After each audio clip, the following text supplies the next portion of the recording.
जय गुरु जी, शुक्राना गुरु जी। आज हम गुरु जी की कृपा से दिव्य आभा का चैप्टर 15 पढ़ने जा रहे हैं। चिकित्सक द्वारा आस्था को नमन। इन डॉक्टर इंद्र मोहन भाटिया अमृतसर के एक समृद्ध व्यापारिक परिवार से है। उनके पिता, जो अनेक बार अमृतसर नगर महापालिका के महापौर पर रह चुके हैं, निम्न वर्ग की सेवा में लगे रहते थे। उनके पुत्र को भी यही चाव रहा है। इसी पैतृक परंपरा के कारण उन्होंने चिकित्सक बनने का निर्णय लिया। राजकीय चिकित्सा महाविद्यालय अमृतसर से 1962 में MBBS की परीक्षा उत्तीर्ण करने के 4 वर्ष उपरांत 30 वर्ष की आयु में उन्होंने अखिल भारतीय आयुर्विज्ञान संस्थान से शल्य चिकित्सा का स्नातकोत्तर पाठ्यक्रम पूर्ण किया। उनकी विशेषता दृष्टि संबंधी अभिज्ञात रोगों में थी और अब वह इस विभाग के अध्यक्ष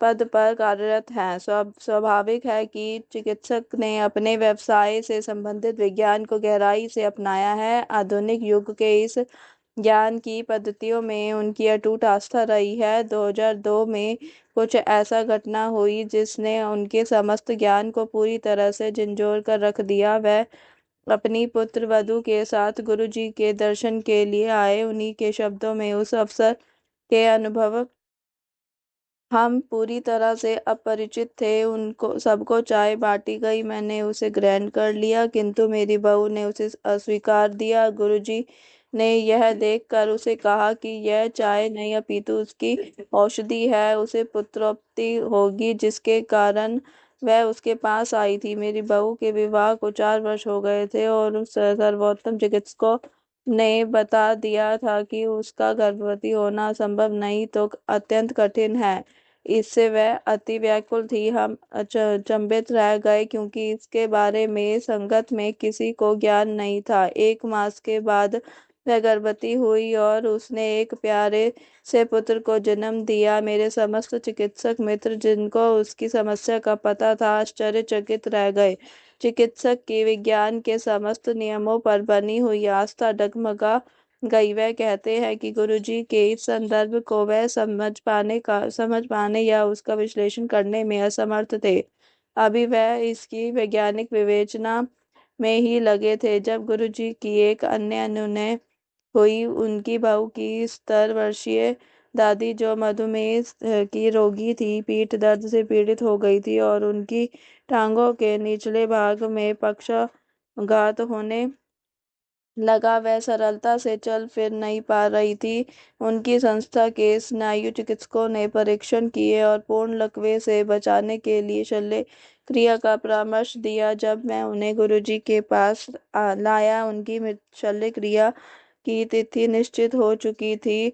वह अपने शब्दों में वर्णन करते हैं, चलते हुए मैंने गुरुजी से उनकी शल्य क्रिया की सफलता के लिए विनती करी। उन्होंने मुझे देखते हुए पूछा कि कैसी शल्य क्रिया। उन्होंने प्रसाद ग्रहण कर लिया है और अब वह स्वस्थ हो जाएगी। अतः हमने शल्य क्रिया को स्थगित कर दिया और वह स्वस्थ होने लगी, जिसमें कुछ ही सप्ताह लगे। डॉक्टर भाटिया कहते हैं कि आने वाले वर्षों में उन्होंने अनेक मरणोन्मत्त रोगी स्वस्थ होते हुए देखे हैं। गुरु कृपा से विकट हृदय और अन्य असाध्य रोगी ठीक हुए हैं।